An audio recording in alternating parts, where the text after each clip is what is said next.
धब्बे। Nizampura police control room में आए इस कॉल को सुनते ही फौरन उसकी टीम निकलती है, मौके पर पहुंचती है। जिसने भी फोन किया था वो सच बोल रहा था, क्योंकि उसी मौके पर जहां उसने बताया एक बोरी पड़ी थी। जब पुलिस ने उस बोरी को खोला तो उसके अंदर एक लाश थी। लाश 40 साल से ऊपर किसी शख्स की थी, मेल था मरने वाला। लाश ने पूरे कपड़े पहन रखे थे, मतलब उसको कपड़े वपड़े उतारे नहीं गए थे, चेहरा भी ठीक ठाक था, मतलब उसकी शिनाख्त मिटाने की किसी ने कोशिश नहीं की थी। तो पुलिस को लगा चलो कम से कम चेहरा सलामत है, कपड़े भी हैं, तो बाकी कुछ आईडी वाईडी भी मिल जाएगा तो केस सुलझा लेंगे। लेकिन पुलिस को पहला धक्का तब लगा जब बोरी से बाहर लाश निकाल कर तलाशी ली तो उसके किसी भी जेब में ना उसका कोई फोन कार्ड, ना पर्स, ना आईडी, कोई भी चीज नहीं, बल्कि पूरी तरह से खाली। एक आदमी है जिसकी लाश पड़ी हुई है, लेकिन शिनाख्त के नाम पे कुछ नहीं है। पुलिस ने लाश को पोस्टमार्टम के लिए भेज दिया, लेकिन लाश के जब कपड़ों की तलाशी ली गई थी तो सिर्फ एक जेब में एक कागज का टुकड़ा मिला था, और उस टुकड़े को खोलकर देखा तो वो एक प्रिस्क्रिप्शन था, यानी एक डॉक्टर का नुस्खा। शायद कभी डॉक्टर के पास किसी ट्रीटमेंट के लिए गया, लेकिन वो टुकड़ा भी बेकार इसलिए कि उस पे उस पेशेंट का नाम ही नहीं था। पेशेंट के नाम वाली जो वो थी वो हिस्सा फटा हुआ था, सिर्फ एक जगह पे एक डॉक्टर का नाम लिखा था, उसके अलावा एड्रेस, फोन नंबर, ये सारी चीजें फटी हुई थी। तो एक फटी हुई डॉक्टर की प्रिस्क्रिप्शन, उसकी पर्ची, पुलिस वालों के हाथ, बाकी कुछ नहीं। पोस्टमार्टम हुआ, लेकिन उसी दौरान में एक काबिल पुलिस अफसर ने नोटिस किया कि लाश के हाथ पे और जिस्म के बाकी हिस्से पर रेड और ब्लू, लाल और नीले रंग के कुछ निशान हैं। तो जब उसने इस निशान को देखा तो उसे अंदाजा हुआ कि ये निशान आमतौर पर जो मोतियों का काम करते हैं, वहां पे डाई और पेंट वेंट, तो ऐसे मजदूरों या उस फैक्ट्री में काम करने वाले लोगों को अमूमन ऐसे निशान पड़ते हैं, क्योंकि उस पुलिस वाले ने ऐसे भी पहले कुछ केस ऐसे सॉल्व किए थे जिसमें ये निशान बड़ा काम आया था। तो उसे लगा कि ये किसी पर्ल फैक्ट्री में काम करता है, किसी मोतियों के। तो अब एक लाश, कोई उसकी शिनाख्त नहीं, दो चीजें, एक आधी फटी हुई पर्ची डॉक्टर की और एक उसके जिस्म पर कुछ निशान लाल और नीले, लेकिन पक्का तौर पर यह भी नहीं कह सकते कि ये वाकई मोतियों के किसी कारखाने में काम करता होगा।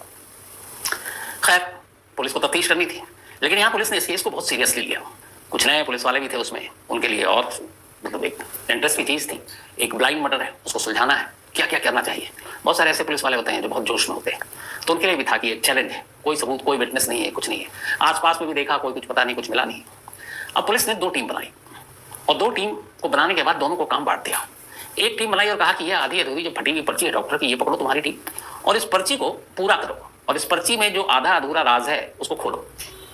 और दूसरी टीम बनाई कि इस शख्स के जो हाथ वाथ पर 2 निशान मिले हैं, लाल और नीले रंग के, ये पता करो कि अगर ये सच में किसी पर्ल फैक्ट्री में काम करता है तो कौन सी जगह हो सकती है।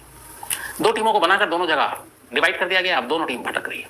बहुत सारे पल्स फैक्ट्री में एक टीम गई, अलग अलग, डेली उनका काम सुबह से शाम तक, मुखबिरों की मदद दी, तस्वीर दिखा रहे हैं, लेकिन कहीं से कोई कामयाबी नहीं मिली। अब दूसरी टीम डॉक्टर की पर्ची लेकर दर दर भटक रही है। इस जहाँ पे लाश मिली, पहले तो निजामपुरा के आसपास की, शायद लाश यहाँ है तो यहीं का कहीं आसपास का रहने वाला होगा, तो उन्होंने वहां पे भी हर जगह पे दिखाई, तस्वीर दिखाई, कोई आइडेंटिटी नहीं। जब सारे लोगों से पूछताछ कर ली तब पुलिस को लगा कि कुछ मिसिंग। अब एक काम करते हैं, उन्होंने कहा कि एक टीम, उसी टीम में से 2 टीम अप कर दी, और कहा एक टीम आप आसपास के जितने मेडिकल स्टोर हैं उसमें जाओ इस पर्ची को लेकर, क्योंकि डॉक्टर जब भी कोई पर्ची लिखता है तो दवा लेने के लिए आपको मेडिकल स्टोर जाना होता है, और मेडिकल स्टोर वाले जनरली डॉक्टर को जानते हैं, क्योंकि वो हैंड राइटिंग के जानते हैं किस डॉक्टर को आपने दिखाया है। और बहुत सारे मेडिकल स्टोर के साथ डॉक्टरों का भी एक तरह से कनेक्शन होता है, क्योंकि कई बार आप देखेंगे जो नामी मशहूर क्लिनिक हैं उसके आसपास मेडिकल स्टोर भी होता है, जैसे हर हॉस्पिटल के आसपास होता है। तो अब पुलिस की एक टीम दर दर हर मेडिकल स्टोर में चक्कर काट रही है पर्ची लेकर कि भाई बता दो ये किस पेशेंट का है, कौन है। हर जगह से मायूसी, क्योंकि वो आधी फटी हुई पर्ची, पूरा उसमें कुछ पता नहीं। कई दिन बीत गए, एक रोज एक हल्की सी उम्मीद जगी। पुलिस की टीम एक मेडिकल स्टोर में पर्ची दिखा रही थी। उस मेडिकल स्टोर वाले ने उस पर्ची को देखकर कहा कि ये फलाने डॉक्टर साहब की पर्ची है, और उसी के मेडिकल स्टोर के पास उनका क्लिनिक था। पुलिस को लगा चलो कम से कम मरने वाले की अब आइडेंटिटी सामने आ जाएगी। अब पुलिस की टीम उस पर्ची को लेकर मेडिकल स्टोर के उस शख्स के बताए उस क्लिनिक पर पहुंचती है। जब वो पहुंचती है तो देखती है कि अंदर कुछ पेशेंट है। अब डॉक्टर के पास जब पेशेंट होता है तो पुलिस वाले भी फिर वेट करते हैं, तो वो बाहर वेट करने लगे। थोड़ी देर के बाद फिर डॉक्टर साहब को मैसेज मिला, उन्होंने पुलिस वालों को अंदर बुलाया। अब उन्होंने उनको पर्ची दिखाई, डॉक्टर साहब ने पर्ची देखी, उन्होंने कहा ये पर्ची तो मेरी है, इसमें कोई शक नहीं, लेकिन पर्ची किस पेशेंट के लिए मैंने बनाई मुझे याद नहीं, क्योंकि डेली दर्जनों पेशेंट मेरे पास आते हैं, और कई बार एक ही बार आते हैं, कुछ नए पेशेंट आते हैं जिनको मैं जानता तक नहीं हूँ। तो ऐसे में मेरे लिए बताना मुश्किल है कि ये कौन पेशेंट, और पेशेंट का उसमें नाम भी नहीं, वाला हिस्सा फटा हुआ। तो डॉक्टर साहब ने पर्ची तो एक्सेप्ट कर ली, लेकिन किसके लिए ये पर्ची काटी, कौन वो मरीज था, ये वो नहीं बता पाए। पुलिस डॉक्टर साहब के पास से बाहर निकली, लगा यार इतनी मेहनत की, इतना इंतजार किया, बेकार हो गया क्लिनिक तक आना। अब मायूस पुलिस वाले डॉक्टर साहब के कमरे से बाहर निकल रहे हैं। जब वो बाहर निकलते हैं तो देखते हैं कि डॉक्टर साहब के क्लिनिक के बाहर बहुत सारे पेशेंट वेट कर रहे हैं अपनी बारी का। उन्हीं में से एक महिला बैठी हुई थी। बाहर खड़े होकर पुलिस वाले बात कर रहे हैं कि पर्ची तो डॉक्टर साहब की है, लेकिन किसके नाम पे काटी, पता नहीं चल रहा, बताओ कैसे उसका पता चलेगा जो मरा है। वो सारी चीजें आपस में बात कर रहे हैं। अब यहाँ से आगे क्या करें, बॉस को क्या रिपोर्ट दें, ये बात वो लेडी सुन रही है जो डॉक्टर साहब के क्लिनिक के बाहर अपनी बारी का इंतजार कर रही थी। जब उसने सुना कि एक शख्स है जिसकी एक पर्ची कटी है और वो उसका कत्ल हो गया है लेकिन उसकी पहचान नहीं हो रही है, तो लेडी अचानक खड़ी होती है और पुलिस वाले से कहती है कि साहब, हमारे मोहल्ले में एक लेडी है और उसका पति कई दिनों से गायब है और वो बहुत परेशान है। वो घर घर जाकर पूछ रही है, हमारे घर भी आई थी, हम लोग जानते हैं दूसरे को, और उसका कोई सुराग नहीं मिल रहा है। और वो भी जब भी उसके घर में कुछ होता है इन्हीं डॉक्टर साहब के यहाँ आती है अपना इलाज कराने के लिए, उसकी पूरी फैमिली। तो हो सकता है कि उसका पति कभी यहाँ आया हो, क्योंकि वो लोग यहीं आते थे। पुलिस वाले को लगा कि डॉक्टर साहब ने तो मायूस कर दिया, लेकिन यहाँ पे ये लेडी की एक बात खटक रही है, वो ये कि एक शख्स इसी मोहल्ले से गायब है, तो फिर पक्का कोई ना कोई सुराग मिल जाए, शायद वही हो। अब ये सोचकर पुलिस वाले ने उस लेडी का पता लिया, नाम पूछा, और वही टीम क्लिनिक से सीधे निकलकर उस बस्ती में पहुंची जिस बस्ती में रहने वाली उस महिला ने पता दिया था। वहां जाने के बाद पुलिस उसके घर पहुंची और उसने बताया कि एक पर्ची है और क्या आप कभी डॉक्टर के यहाँ जाते हैं? उसने कहा जाते हैं। तो उसने कहा आपके पति कहाँ है? उसने कहा जी मेरे शौहर जो हैं वो कई दिनों से गायब हैं, हमने लोकल पुलिस में रिपोर्ट भी लिखाई है, मिल नहीं रहे हैं, पता नहीं चल रहा कि कहाँ है। तो अब पुलिस ने पूछा नाम क्या है? उन्होंने कहा उनका नाम अरमान शाह है और उम्र करीब होगी 46, 47 से 48 साल। और पुलिस को लगा कि मरने वाले की उम्र भी लगभग यही है। पूछा कब से गायब है? तो उसने बताया कि वो 19 जनवरी से गायब है। फिर पुलिस का माथा ठनका कि जो लाश मिली वो 20 जनवरी को मिली है, टाइमिंग भी मैच कर रहा है। पुलिस वाले ने कहा आपको हमारे साथ चलना होगा। उन्होंने कहा ठीक है। पहले वो घबराई, पुलिस के नाम से हर कोई घबराता, लेकिन उन्होंने कहा मैं अपने बेटे को भी ले चलूँ। पुलिस वालों ने कहा आप ले चलो। अब पुलिस वाले उस लेडी को लेकर सीधे अस्पताल पहुंचते हैं। अस्पताल में अभी डेड बॉडी रखी हुई थी। पोस्टमार्टम होने के बाद पुलिस डेड बॉडी दिखाती है, महिला देखती है और इनकार कर देती है, कहती नहीं ये मेरे शौहर नहीं है। पुलिस को लगा सब कुछ मिल रहा है, फिर यहाँ हाथ कामयाबी आते आते रह गई। मायूस पुलिस वाले, लेडी अब जा रही अपने बेटे के साथ, तभी उनमें से एक पुलिस वाला कहता है एक बार बेटे से भी चेक करा लेते हैं, क्योंकि हो सकता है वो सदमे में कई बार ये होता कि मन में नहीं ये ऐसा ना हो। तो उस डर की वजह से भी, एक उम्मीद की वजह से भी कि उसका पति जिंदा है, तो मानने को तैयार नहीं होते। पुलिस वाले ने उसके बेटे को बुलाया, बड़े प्यार से उसे कहा बेटा इसको देख के पहचान लो कौन है। बेटा आया, बेटा देखते ही कहने लगा कि ये मेरे पापा हैं। उसने कपड़ों से पहचाना और गले में एक ताबीज थी उससे पहचाना और एक बर्थ मार्क था गर्दन पे, उससे पहचाना। पुलिस वाले ने कहा कि बेटा तो पहचान गया, मां ने इनकार क्यों किया? अब मां को दोबारा लाया गया, मां रो पड़ी, कहेगी कि मैं कैसे मान लूं कि मेरा पति इस दुनिया में अब नहीं है। वो धाड़ा मार मार कर रोने लगी। अक्सर ऐसे बहुत सारे केस हुए जब लाश को देखकर कोई पहचान लेता है, कोई जानबूझकर मना कर देता है, तो पुलिस को डाउट उसकी वाइफ पर हुआ कि जरूर इसके कत्ल के पीछे इसकी वाइफ का हाथ है, वरना ये डेड बॉडी देखकर पहचान क्यों नहीं पाई और बेटे ने क्यों पहचान लिया। अब पुलिस उस लेडी और उसके पति अरमान शाह के रिश्तों को खंगालने लगी, घर में, पड़ोसियों में, इधर उधर, ससुराल में अरमान के।